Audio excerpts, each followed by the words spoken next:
தோழர்கள் அனைவருக்கும் என்னுடைய வணக்கத்தை பதிவு பண்ணிக்கிறேன். என் பேர் கருணாகரன். நான் சென்னை உயர்நீதிமன்றத்தில் வழக்கறிஞராக வேலை பார்க்குறேன். தமிழ்நாடு அப்படிங்கிறதுக்குள்ள தமிழ்நாட்டுக்கு ஒரு மிகப்பெரிய ஒரு பாரம்பரியம் அப்படிங்கிறது உண்டு. கல்வியில் சிறந்த தமிழ்நாடு அப்படின்னு சொல்லி கடந்த காலத்திலேருந்தே நமக்கு அது ஒரு பெரிய போக்கு, கல்விக்குன்னு ஒரு பெரிய ஒரு மதிப்பு அப்படிங்கிறது தமிழ்நாட்டோடைய இலக்கிய மரபுலாம் எப்போவுமே இருக்கும். அது நீங்கள் திருக்குறள் எடுத்துக்கிட்டாலும் சரி, இல்லை கடந்த காலத்தில் நிறைய சங்க இலக்கியங்கள் எடுத்துக்கிட்டாலும் சரி, நாலடியார்லேருந்து எல்லா இதுலையுமே நாலடியார்லலாம் ஒரு இடத்துல என்ன சொல்லுவாங்கன்னா, பெண்ணுக்கு எது அழகு அப்படின்னு சொல்லி சொல்லுவாங்க, கல்வி தான் பாழகு அப்படின்னு சொல்லிட்டு ஒரு புலவர் அப்படி பேசியிருப்பாப்புல. அப்போ கல்விக்கான ஒரு மிகப்பெரிய பாரம்பரியம் அப்படிங்கிறது தமிழ்நாட்டில் காலங்காலமாக இருந்துச்சு. இல்லைனா தமிழ்நாட்டோட இலக்கிய மரபுல காலங்காலமாக அது இருந்துச்சு அப்படிங்கிறது தான் தமிழ்நாட்டோடைய வரலாறு அப்படிங்கிறது நமக்கு சொல்லுது. அதே மாதிரி நீங்கள் கடந்த நூற்றாண்டு வரலாறு எடுத்துக்கிட்டிங்கனாலும் கூட இந்த ஒரு கல்வி பாரம்பரியம் அப்படிங்கிறது தமிழ்நாட்டுக்கு இருந்திருக்கு.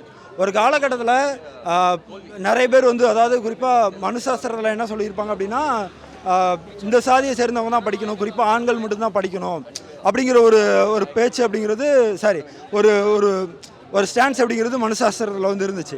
பெண்கள் படிக்கக்கூடாது அப்படின்னு சொல்லி சொன்னாங்க. அதே நேரம் பிற்படுத்தப்பட்ட மக்கள், பழங்குடிகள், தாழ்த்தப்பட்ட சமூகத்தை சேர்ந்தவங்க, திருநர்கள் யாரும் படிக்கக்கூடாது அப்படின்னு சொல்லி ஒரு ஸ்டேட்மெண்ட் அப்படிங்கிறது மனுசாஸ்திரத்தை மையப்படுத்தினா அந்த சூழல்களில் இருந்துச்சு. அதுக்கப்புறம் கவனிச்சிங்க அப்படின்னா, ஒரு குறிப்பிட்ட செக்டார் படிக்க ஆரம்பித்ததுக்கப்புறம் எல்லாத்துக்குமே சமஸ்கிருதம் தான் மேலானது, சமஸ்கிருதத்தை படிச்சுட்டு தான் எல்லாருமே நிறைய விஷயங்களை நிறைய துறைகளுக்குள்ளே போகணும் அப்படின்னு சொல்லி சொன்னாங்க. குறிப்பிட்டு சொல்லணும் அப்படின்னா, மருத்துவத்துறையில் நீங்கள் படிக்கணும் அப்படின்னா சமஸ்கிருதம் அப்படிங்கிறது தேவைப்பட்டுச்சு. அதே சமகாலத்தில் தமிழ் ஆசிரியர்களை அதிகமாக மதிக்கிறத விட சமஸ்கிருத ஆசிரியர்களை அதிகமாக மதித்தாங்க.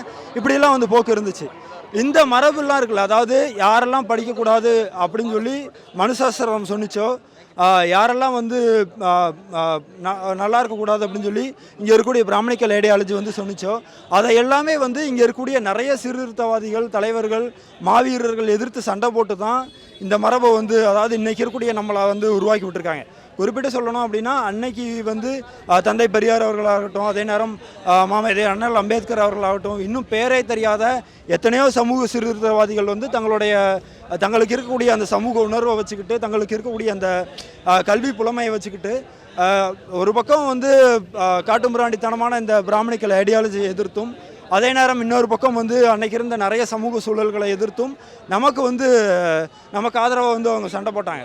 எல்லாரும் படிக்கணும் அப்படின்னு சொல்லி அம்பேத்கர் யோசிச்சார், பெரியார் யோசித்தாங்க. அதே மாதிரி ஜோதிபா பூலேலேருந்து சாவித்திரிபாய் வரைக்கும் நிறைய பேர் அதை யோசித்தாங்க. அதெல்லாமே அவங்க அன்றைய காலகட்டத்தில் செஞ்ச ஒரு மிகப்பெரிய ஒரு விஷயம். அதே மாதிரி தான் இன்றைக்கும் அன்னைக்கு எப்படி கல்வி உரிமை அப்படிங்கிறது நமக்கு கிடைக்காம இருந்துச்சோ, இல்லைனா பெண்கள்லாம் படிக்கக்கூடாது, தாழ்த்தப்பட்ட மக்கள் படிக்கக்கூடாது அப்படின்னு சொல்லலாம் ஒரு சட்டம் மக்களுடைய மனதிலையும் அதே நேரம் அரசாங்க சூழலையும் இருந்துச்சோ, அதையெல்லாம் அப்படிலாம் இருந்துச்சு. அப்படிங்கிற பட்சம் வரும்போது அதையெல்லாம் எதிர்த்து அவங்க சண்டை போட்டாங்க. அதையெல்லாம் எதிர்த்து அவங்க ஒரு பெரிய வேலையை செஞ்சாங்க. அப்படி அவங்க செய்ய போய் தான் இன்றைக்கி நம்ம அனுபவிச்சுட்டு இருக்கக்கூடிய குறைஞ்சபட்ச ரைட்ஸே கிடச்சிருக்கு. ஸோ அப்படி தான் இந்த ஒரு விஷயத்தை நம்ம பார்க்கணும். இந்த நீட் தேர்வு அப்படிங்கிறது இருக்குல்ல, இந்த நீட் தேர்வை எதிர்த்து பலகாலமாக தமிழ்நாடு போராடிட்டு இருக்கு. அதுக்கு கால வரையறை அப்படிங்கிறதே நம்ம பெருசாக சொல்ல முடியாது. ஏறக்குறைய 10 வருஷம் 15 வருஷத்துக்கு மேலே நீட் தேர்வை எதிர்த்து ஒரு மிகப்பெரிய லெவலில் தமிழ்நாட்டில் ஒரு குரல் அப்படிங்கிறது இருந்துக்கிட்டே இருக்குது. இதுக்கான காரணம் என்ன அப்படின்னா, இது மக்களை சுரண்டுது அப்படிங்கிறதெல்லாம் தாண்டி படிக்கிறதுக்கே ஒரு எக்ஸாம் தேவையா? ஏன்னா படிக்கிறதுக்கு தான் நம்ம வர்றோம். எல்லாருமே பாமர ஏழை எளிய மக்கள் தான். அப்படி இருக்கும்போது படிக்கிறதுக்கே ஒரு தகுதி தேர்வு அப்படிங்கிறது இருக்குல்ல, அது ரொம்ப தேவையில்லாத ஒரு விஷயம். அதனால் பொருளாதார இழப்பு நிறைய உருவாயிருக்கு, உயிரிழப்புகள் நிறைய நடந்திருக்கு. இதனால் நிறைய குடும்பங்கள் வாழ்வாதாரத்தை இழந்திருக்காங்க. அப்படிங்கிறதுக்காக தான் தமிழ்நாடு எப்போவுமே என்ன சொல்லுது அப்படின்னா, நீட் தேர்வு ரத்து செய்யப்படணும் அப்படின்னு சொல்லுது. இது சாலச்சிறந்த ஒரு விஷயம். இன்றைக்கி இந்த போராட்டம் நடந்துகிட்டு இருக்கு அப்படின்னா அதுக்கு அதுவும் ஒரு காரணம். இன்னொன்று, நீட் தேர்வு ரத்து செய்யப்படணுமா அப்படின்னு சொல்லி கேட்டால், ஆமாம், அது கண்டிப்பாக ரத்து செய்யப்படணும். பல உயிர்களை அது மூலியமாக தான் நம்மளால் பாதுகாக்க முடியும். ஸோ அதனால் நீட் தேர்வு ரத்து செய்கிறதுக்காக நம்மளுடைய ஆதரவு குரலை எப்போவுமே நம்ம கொடுக்கணும். இன்னும் சொல்லப்போனால், நம்ம தேர்தல் நேரங்கள்லாம் சொல்லுவாங்கள்ல, அதாவது குறைஞ்சபட்ச ஜனநாயக உரிமையை பாதுகாக்கிறதுக்கு நம்ம போய் தேர்தலில் போய் இந்த தேர்தலில் நிற்கிறவங்களுக்கு போய் உங்களுக்கு பிடிச்சவங்களுக்கு யார் கொள்கையில் சிறந்தவங்களாக இருக்காங்களோ அவங்களுக்கு போய் ஓட்டு போடுங்க அப்படின்லாம் சொல்லுவாங்கள்ல, அதே மாதிரி தான் இதுவும். சொல்லப்போனால் அதை விட 100% வந்து மேலானது அப்படின்னு சொல்லலாம். ஏன்னா அது வந்து ஜனநாயகத்தை வந்து அதில் வந்து குறைஞ்சபட்ச ஜனநாயக உரிமை இருக்குது அப்படின்னா இது ஜனநாயகத்தை காப்பாற்றுவதற்கான ஒரு போராட்டமாக இருக்குது. அப்போ அப்படி இருக்கும்போது அந்த ஜனநாயகம் அப்படிங்கிற விஷயத்தை வந்து பாதுகாக்கணும் அப்படிங்கிறதுக்காக இங்கே வந்து இந்த போராட்டம் அப்படிங்கிறது நடந்துகிட்ருக்கு. இதில் வந்து நிறைய இளைஞர்கள் வந்து பங்கெடுத்து நிறைய விஷயங்களை வந்து பதிவு பண்ணிகிட்டு இருக்காங்க.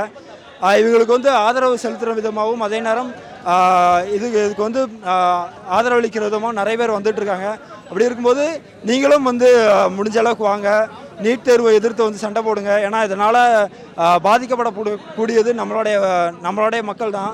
ஸோ அதனால் வந்து போராட்ட களத்தை நோக்கி நகருங்க. போராடினா மட்டும்தான் தீர்வு கிடைக்குமே ஒழிய நம்மளால் சும்மா இருந்தாலோ இல்லைன்னா வெறும் பேசிட்டு மட்டும் இருந்தாலோ எந்த தீர்வும் கிடைக்காது. அதனால் போராட்ட களத்துக்கு வாங்க, போராடுங்க. நாம் இதில் வந்து கண்டிப்பாக ஜெயிப்போம்.